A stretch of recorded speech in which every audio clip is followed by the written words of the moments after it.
اعوذ باللہ من الشیطان الرجیم بسم اللہ الرحمن الرحیم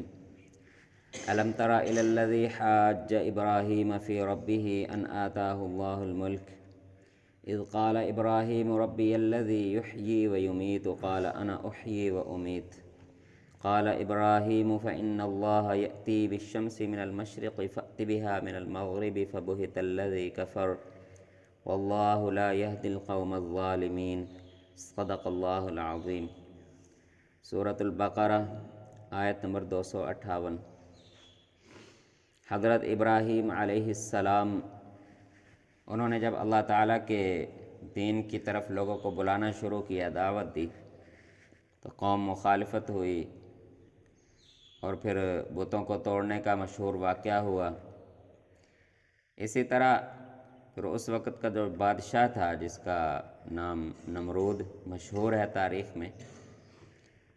تو اس کے دربار میں حضرت ابراہیم علیہ السلام تشریف لے گئے اور وہاں پر آپ نے اللہ تعالیٰ کی توحید اور ایمان کی دعوت کو بیان کیا۔ تو نمرود نے پوچھا کہ آپ کے رب کی تعریف کیا ہے، آپ اپنے رب کا کچھ تعارف کروائیں۔ تو حضرت ابراہیم علیہ السلام نے کہا کہ میرا رب وہ ہے جو زندگی اور موت کا مالک ہے۔ تو نمرود نے آگے سے جواب دیا کہ میں بھی زندگی اور موت کا مالک ہوں۔ یہ کیا بات ہوئی؟ اس نے جیل سے قیدیوں کو منگوایا، کچھ قیدی تھے جن کے لیے آزادی لکھی جا چکی تھی، برات کر دی گئی تھی، ان کی بری کر دیا گیا تھا۔ اس نے حکم دیا جن کو بری کر دیا گیا ہے ان کو پکڑ کر ان کو سزائے موت دے دو۔ تو بری کیے ہوئے مجرم جو صاف ہو گئے تھے ان کو سزائے موت دے دی، اور جو سزائے موت کے قیدی تھے کہتے ان کو چھوڑ دو۔ وہ کہتا دیکھو میں نے زندگی بھی دی ہے، موت بھی دی ہے، جن کو آزاد کر دیا تھا عدالت نے میں نے ان کو سزائے موت دے دی ہے، اور جن کو سزائے موت تھی میں نے ان کو آزاد کر دیا ہے۔ تو حضرت ابراہیم علیہ السلام نے کہا کہ میرا رب تو وہ ہے جو مشرق سے سورج کو نکالتا ہے، اور تو ذرا مغرب سے نکال کے دکھا دے۔ تو اس وقت وہ خاموش ہو گیا اور لاجواب ہو گیا کہ میں اس کا کیا جواب دوں، حالانکہ وہ یہ بھی کہہ سکتا تھا کہ مشرق سے تو میں نکالتا ہوں، اب جس کا دماغ ہی الٹ ہو۔ لیکن وہاں پر وہ بس عجیب بات، یہ معجزہ سمجھ لیں کیا بھی ہوا کہ وہ خاموش ہو گیا، آگے جواب نہیں دے سکا۔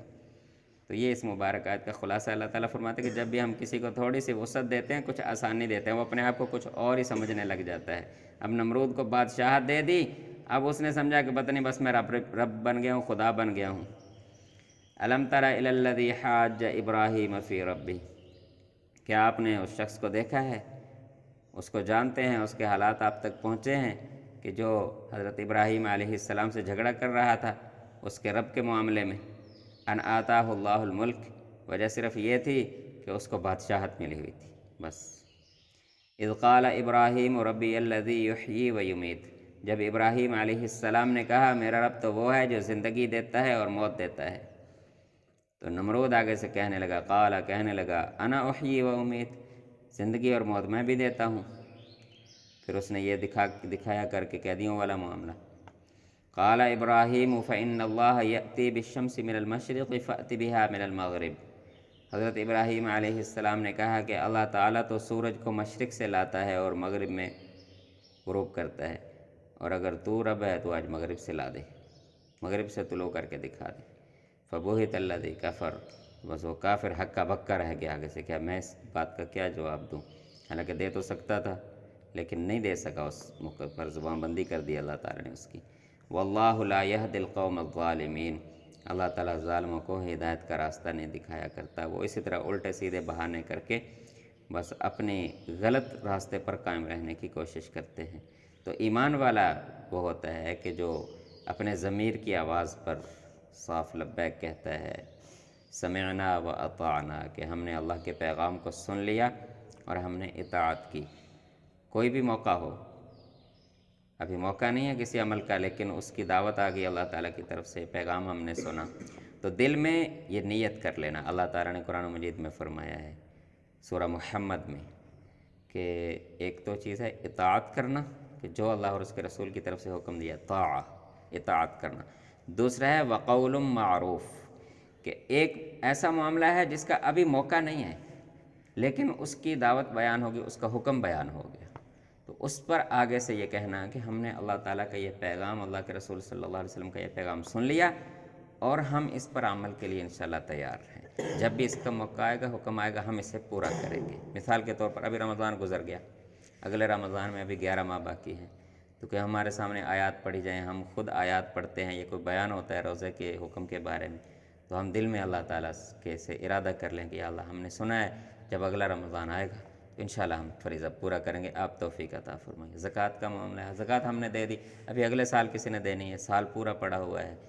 تو زکوٰۃ کے بارے میں قرآن مجید میں پڑھا، اللہ کے نبی صلی اللہ علیہ وسلم کے احکامات پڑھے، تو دل میں فوراً یہ خیال کر لینا کہ بس میں سنوں گا، سن لیا میں نے اور میں اس پر عمل کروں گا، جب موقع آئے تو پھر عمل کر کے دکھا دینا۔ اس طرح حج ہے، یہ ایسے معاملات ہیں، تو جو موقع کی چیز ہے تو ایمان والا فوراً اسے سنتا ہے اور اسے قبول کرتا ہے، اطاعت کرتا ہے۔ جس کا بھی موقع نہ ہو تو ایمان والا کہتا ہے قول معروف، اچھے الفاظ میں اس کا استقبال کرتا ہے کہ میں نے سن لیا، اب اطاعت کریں گے، قبول کریں گے اس کو، جب بھی موقع آئے گا انشاءاللہ اسے پورا کریں گے اس عمل کو۔ تو دعا ہے کہ اللہ تعالی ہمیں بھی ایسی ہی ایمان کی دولت نصیب فرمائے۔ اللہ تعالی شیطان کے شر سے اور یہ الٹی سیدھے بہانے اور عذر جو دلوں میں ہوتے ہیں، اللہ تعالی اس سے ہماری حفاظت فرمائے۔